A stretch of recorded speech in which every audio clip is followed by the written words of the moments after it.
Tell me why I will never fight for relationships again. Remind me again. Ugh. Okay. There is something my mom told me about school, about education, that literally changed how I see things, how I see everything. Like, for real. I once had the most unexpected crush ever. That's a story for another time. I used to ignore things I swear I would never ignore again. Growth is crazy. Adulthood is a scam. At some point, I had to ask myself, like, girl, is this what you really deserve, or this is just how you feel? Huh?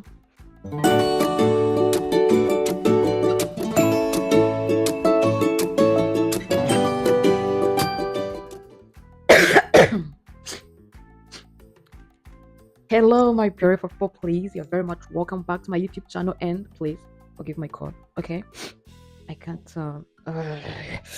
Please, if you are new here, it's me, Ons Nasi, and you are welcome to the community. And if you are my usual viewer, take a kiss.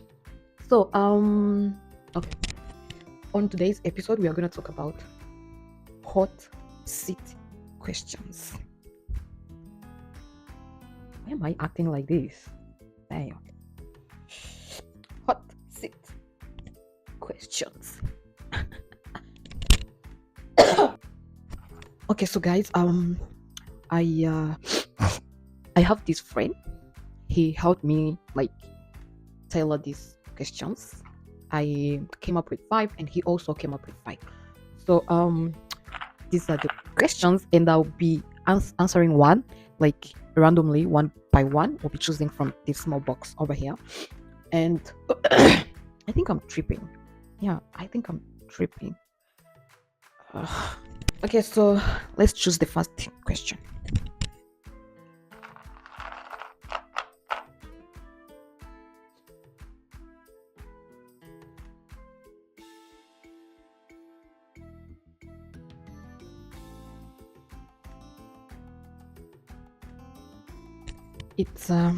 It says, what is something you have done that you'll never do again?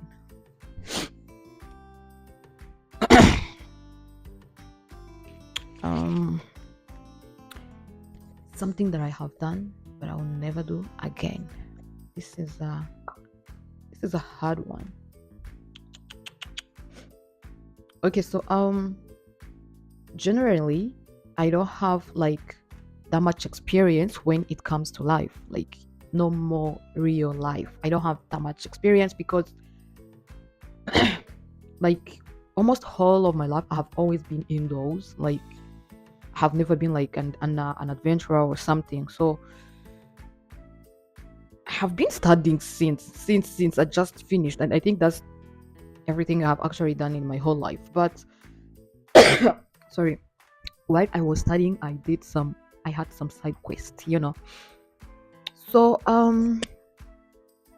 one thing I have done that I'll never do again. Okay, probably never study again. I think I'm done with education. I think I'm done. But on a serious note, what comes into my mind when I read this question is I'll never fight for a relationship again. Yo! Be it friendship, be it romantic relationships, be it any ship. I'll never fight for any ship ever. I'll let the shit sink because I have always been pouring and pouring and pouring, but I'm never getting anything back. So I'm drained, guys. I'm drained. Even the batteries died, So I think it's high time people start pouring into me. Like, I'm pretty sure some of you actually understand what I'm talking about, but I will never ever fight for a ship again. I will let the ship sink. Like, very normal, very casual, very demure, very nasty. Okay? I'm tired of being the I'm tired of being like the short tree where everyone can just come grab a leaf, grab a fruit, you know. No, it's actually high time where I just sit over there and be like everyone and flow with the flow, you know. Guys, I'm cold. Eish, it's so fucking cold, but I can't put anything on this. Like, okay, guys, I hope I answered this question. So yeah, let's continue. Okay, so do you remember how I said that I can't put anything on this? I couldn't handle it. My God, I couldn't. It's so fucking cold over here. But for the sake of content, for the sake of content. Okay, so let's choose the second question, guys. Okay, I'm sorry I didn't roll the thing first. Oops. This one says, would you date someone your best friends doesn't like? Would you? I'm pretty sure all of you, your first answer is no. Mine too. No. I did it once and it didn't end well. It ended in tears, just like how people say these days that it will end in tears. So yeah, I actually should have added it on the first answer, right? Like things I did before that I'll never do again. So there's this guy. Okay, my best friends were not in favor of him. That's true. That's fact. And when we broke up, I didn't tell them because I was afraid. My best friends are crazy. They'll come like, girl, we told you not to be with him, but well, you did. Now, here you are. So, yeah, I'll never date a guy that my best friend doesn't like because those people are my emotional support. So, if you misbehave, who am I gonna talk to? And if they don't like you, boy, they'll just tell me, girl, leave. So, no, I won't do it. But the one I'm currently with, he was actually like friends with them before we got together, and he used to talk to them about me, you know, they know him and stuff. So they were like, that's the guy for you. That's the guy for you. They shipped him, my goodness. They probably shipped me into it, but I love him. I love him very, very, very, very much. I can't believe I said that out loud. Okay, enough with the emotional stuff, right? I hope the next question is a serious one.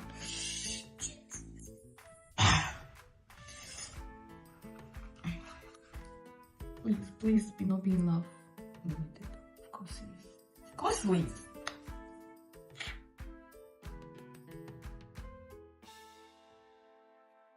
Of course it's love related. I blame the guy who helped me choose these questions. It says, has love ever made you question what you really deserve? Yes, it did, actually. Not once, not twice, but it did make me question what I truly deserve. Like, you know, sometimes you are with someone, right? I don't know, I feel like holding this thing again, but my mic is here already, so, but no. So, sorry. Yes, love made me truly question what I deserve, because sometimes you're with a person, right? You love them, you truly love them, but you see the way they treat you, the way they behave, you know, and you'll be like, oh, this is not what I deserve. No, this is not. It happened to me, and I really sat like one night and I asked myself, like, girl, do you think this is what you truly deserve, or just all about the way you feel about this person? And I remembered one quote I saw somewhere. It goes like, sometimes you gotta forget what you feel and remember what you deserve. And that hits hard. And from that point, I let the ship sink. And guess what? I was the one holding it. And then, yeah, it sank because I couldn't keep, you know. But yeah, relationships sometimes really makes me question why am I doing it anyways? Oh. Yeah.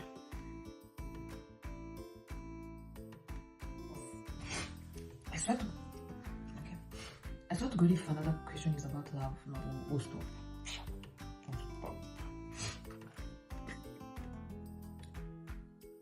Please be with love. Please.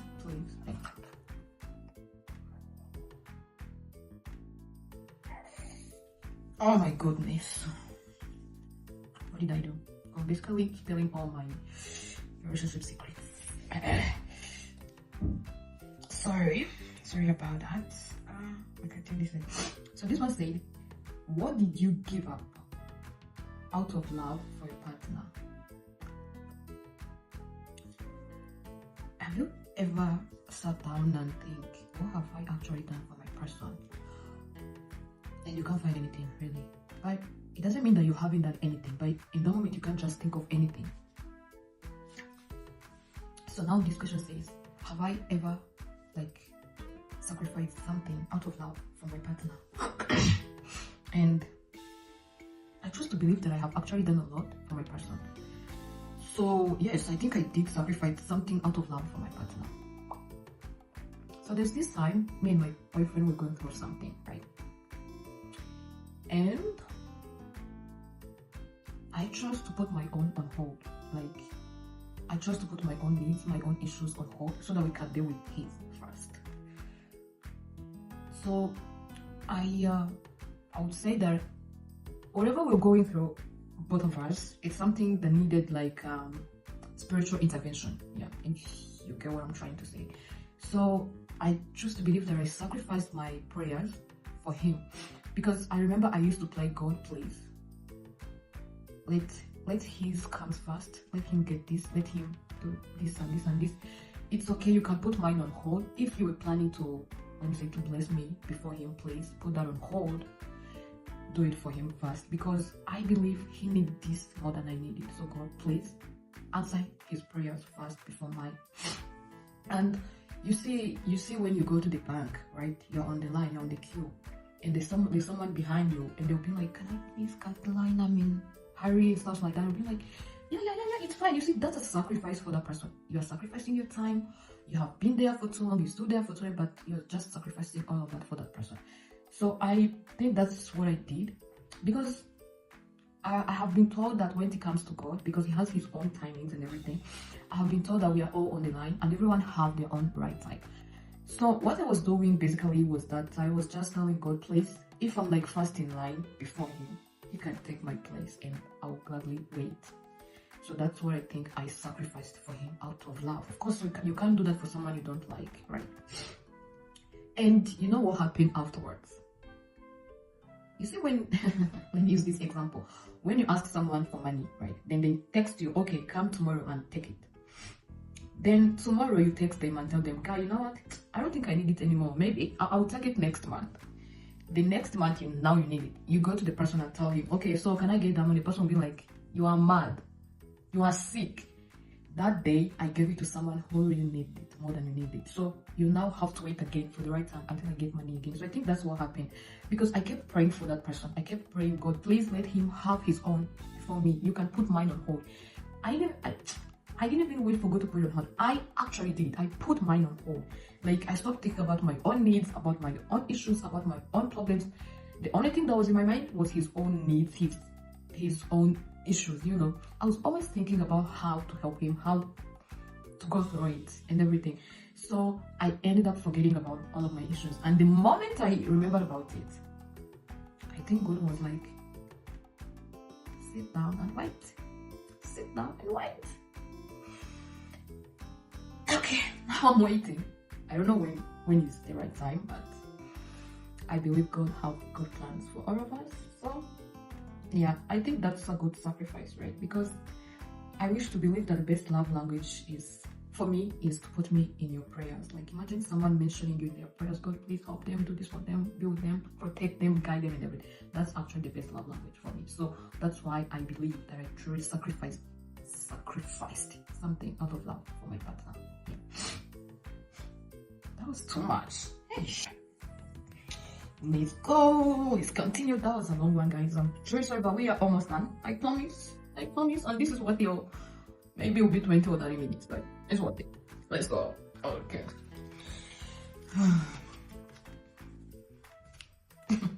Sorry. This is a stupid one, actually. This is crazy. Have you ever had a crush on someone totally unexpected? This is from my friend that helped me tell all of this. This is from him. Okay, I actually asked him all of these questions, and the answer he gave me on this is actually very, very romantic. He said some nice words, and guess who was his crush? It's me. Wow! It was me, and the answer he gave me, guys, it was so romantic. It was so nice. My God, it made me feel so good. Yeah, I wish I can show you what he said, but no. Let's talk about my own experience, not his. Okay. So, yes, I had this crazy crush on someone. I was in senior 3, I think I was like 14, and the guy was in senior 4. So we were on different blocks. I was in a boarding school. We were on different blocks. So I used to go like from here to here and pass in front of his class so that he can actually see me and maybe notice me. Like the way I see him and notice him, you know. But guess what? The crush lasted a week. Just 1 week. So I don't know if it was a true crush. It was stupid. It was childish. I didn't know what I was doing. I didn't know how I felt. Like, so yeah, it lasted 1 week because in that 1 week he got a girlfriend. So I couldn't keep chasing someone's man. No, it not go be me, yo. Not be me, yo. Never. So I stopped crushing on him immediately. And the way it ended, I don't know if it was true or real because maybe it was just an experiment, right? But whenever I think about it, I just laugh. I once told him, I was like, guy, didn't I once had a crush? And he was like, for real? But why didn't you tell me? I was like, bro, what do you think of me? Nah. But it was nice, it was cute, and it was childish. It was childish. Yo, content creation is hard. Content creation is not for the weak, oh. Wow. Come. Let's continue, guys. How many have we done so far? Okay, 1, 2, 3, 4, 5. So there were 10. So now we are done with 10. Let's continue. Sorry for my cough. Sorry.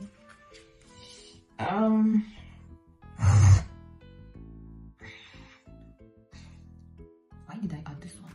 Why did I want to add myself up? To write myself. What is your biggest insecurity? What is your biggest insecurity? What is my biggest insecurity? Whatever. My biggest insecurity. Some of you might find it crazy or weird or nonsense, but my legs, guys. My legs are my biggest insecurity. Oh my God. I'm thankful that I have 2 legs that they both walk and I can walk well, but guys, my legs are so fucking small. They are basically like this. If this is not big, my legs are like this. Someone used to tell me that they are like spaghettis. There's like my high school play sport used to look at me like, oh my God, Nasi, are those legs gonna take you to the New Year's Eve? And I'm like, so my legs are my biggest insecurity. That doesn't stop me from wearing mini skirts and short dress and shorts, you know. It's not like I can do anything about it. Oh, do you guys know anywhere they putting some things to make it big, like how people do BBL and stuff. So maybe there's somewhere they can make my legs big. Do you know? If you know somewhere they do it, inbox me, please. Okay, thank you. Bye. I have size, guys, and now with this cut, it's not treating me well. I'm sorry. My bad. Okay, yes. I think I like this one. Have you ever ignored a red flag because you were in love? Who haven't? For God's sake? Some of us, I'm pretty sure we all waited to see how red the red flag can get. We all waited to see if the red can turn into green, but it doesn't, and it never does, and it will never happen. Girl, bro, of course I have ignored a red flag because I was in love. Guys, I dated one time a nonchalant guy, very, very nonchalant, but guess what? I could see it. I know it. I didn't need anyone or glasses or anything, but I could see it that this guy doesn't have communication skills. This guy is somehow emotionally unavailable. At one point, he even told me, "Go, if you want to leave, just leave. Just let me know." But guess what? Stupid me stayed. Okay, this is embarrassing. This is very embarrassing. But okay, as I'm not the first and I'm not to be the last, so But yeah, I ignored a red flag because I was in love. But I'm not doing it again, guys. God help me. Because that shit hurts. Can you imagine being with someone? You know they are like this. And however they are is not nice. But you still want to be with them. Even though they're not doing you any good. Like... Anyways, what I'm trying to say is I waited for the green to become... Sorry, I waited for the red to become green. But it didn't. But eventually it ended. But yes, I ignored this. And now, emotional maturity, emotional intelligence, emotional stability is one of my standards. Like, if you don't have that, no. My dear, I'm not here to raise children. And I'm not here to babysit anyone. And I'm not here to remind a man how to treat me, how to love me properly. So, go, Israel, go to your promised land. But me, I'm not your promised land. So, go. I know, I'm a different Pharaoh, okay? I'll just let you go gladly and I'll not follow you because I don't need to drown in that sea. I don't. Go and leave me alone. I'll find other people to enslave. No. To love, I will find and I'll get a better man. Okay? Thank you. Next. Guys, before we continue, I need to say something. Why do you people love content creators until it's someone you know? Why? Well, like doing this thing have made me realize that I actually don't have friends. I just have people, you know, that we happen to know each other, like colleagues, you know. Okay, that's topic for another day.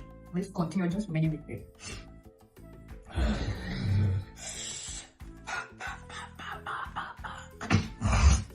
I actually like this one. What is the best advice you have ever received? The best advice I've ever received was from my mom. So, when things ended between me and that nonchalant guy, that guy that my best friends didn't like, I told my mom, I was like, Mom, you know what, it's over, this and this, blah, blah, blah, blah. She knew that I was sad, I was hurt, I was upset. So, she was like, are you pregnant for that guy? I said no. Do you have his child? I said no. Was he your husband? I said no. I was like, Mama, where is this going? Where is this going? I'm hurt and you are reminding me everything that guy was supposed to be for me, and now that is not gonna happen. Why are you doing this? And then she was like, do you know what I did when I found out that your dad had another wife? We were Muslims when we were kids, so you know Muslims are allowed to have more than one wife. So my mom was like, so do you know what I did when I found out? And I was like, no, because you stayed with him, so what did you do? And she was like, I went back to school. Actually, when my mom gave birth to me, she kind of postponed or stopped her studies. She was in university by then, so she stopped because now we were allowed to do class education, so it was kind of hard. So she was like, do you know what I did? I went back to school. And I was like, Mama, how are those things related? My dad having another wife and you going back to school, how are those things related? And she was like, I went back to school because I realized that at one point I might raise you guys up. I might raise you up alone. Before I even comprehend the meaning, she was like, go and study. Go and get an education for yourself. Men will always be men and men will always be there. Go and study. Go and get a degree for yourself and stop thinking about that man. He was not worth it. He is not worth it. And I swear to God, that is the best advice I have ever received. Because had it been anyone else, maybe they might have said, go and live your life, go and have fun. Oh, you'll get more men, you know. But she was like, go to school, go and study, go get that degree. Because at the end of the day, all you need is yourself to survive. And as long as you still have yourself, you can do anything in this life. And I was like, okay, Mama, that's true. And since then, my mom have been like my advisor for anything, be it relationships, be it career-wise, anything. She has been my advisor now. So thank you, Mom. Thank you so much for that advice. I love you so much, and I hope you know. Yes. Oh, my loves. If you're watching, Toya, swear to God, may God bless you so much. I truly appreciate people who support me in all of this. Like, and once all of this pays off, I know you. Yeah. I owe you one. Let's go. So I actually wanted this question to be the last, but you know, we still have another one. So what is one thing you wish you could tell your past/young self? One thing I wish I could tell my young self, like past me, let's say maybe 5 years ago, I would say, don't, no, not like this. I would say, stand your ground, stand your ground, stand to your word. If you tell yourself this, I'm not gonna do this, don't do it, don't. And if you tell yourself, I'm gonna do this, don't do it. Yeah. Because there are things I told myself I'll never do it, but I ended up doing it, and it never turned out well. So I wish I stood my ground, and I wish I stood up to my word. But I can't go back in time, right? I can't. So younger me, you should have stood your ground. You should have stood on your damn business. You should have stood on your no, and you should have stood on your yes. And now whenever I'm gonna do something and it keeps replaying in my mind, I keep telling myself, no, don't do this. Oh, you should do this. No, don't do this. I don't. Because younger me should have listened to her instinct. I swear to God, have I done that, I wouldn't be in the situations I'm in right now. It would be a different story, but hell yeah. I'll never be young again, so. But I'm learning that now. So I'm learning to, you know, to keep up with my word. If I say no, it's a no. If I choose to do something, then I do it. And if I choose not to do it, then I won't. I've learned that the hard way, but either way. Yeah. Am I still recording? No. Okay. The last one. Thank you so much for holding up. Thank you so much, you know, for staying up with me. Yeah. Take heart. So the last one, right? Who do you call when you are really stressed? I actually call no one when I'm stressed. I don't, because I have this thing that I don't like adding my problems to someone's problems. I don't like adding up to their issues. I don't like adding up to their burdens, because we all have our own issues in life. So I don't want to add to yours, you know. So when I'm truly stressed, I don't call anyone. I wait until it calms down, and then I'll just call the person, and we'll talk about it like a casual thing, like as if it didn't stress me, as if it didn't almost talk my lungs out. Yeah. So I don't really call anyone when I'm stressed. Yeah. And like that, the host. And like that, the hot seat questions comes to an end. Goodbye. Thank you so much, guys, for watching. If you have watched till the end, may God bless you. May God bless you so much. Please, I'm Rwandan. My Ara and Eloise. The collabo. So if you have watched till the end, thank you so much, guys. I truly appreciate it. Yeah, I truly appreciate it. And see you next time. Ciao.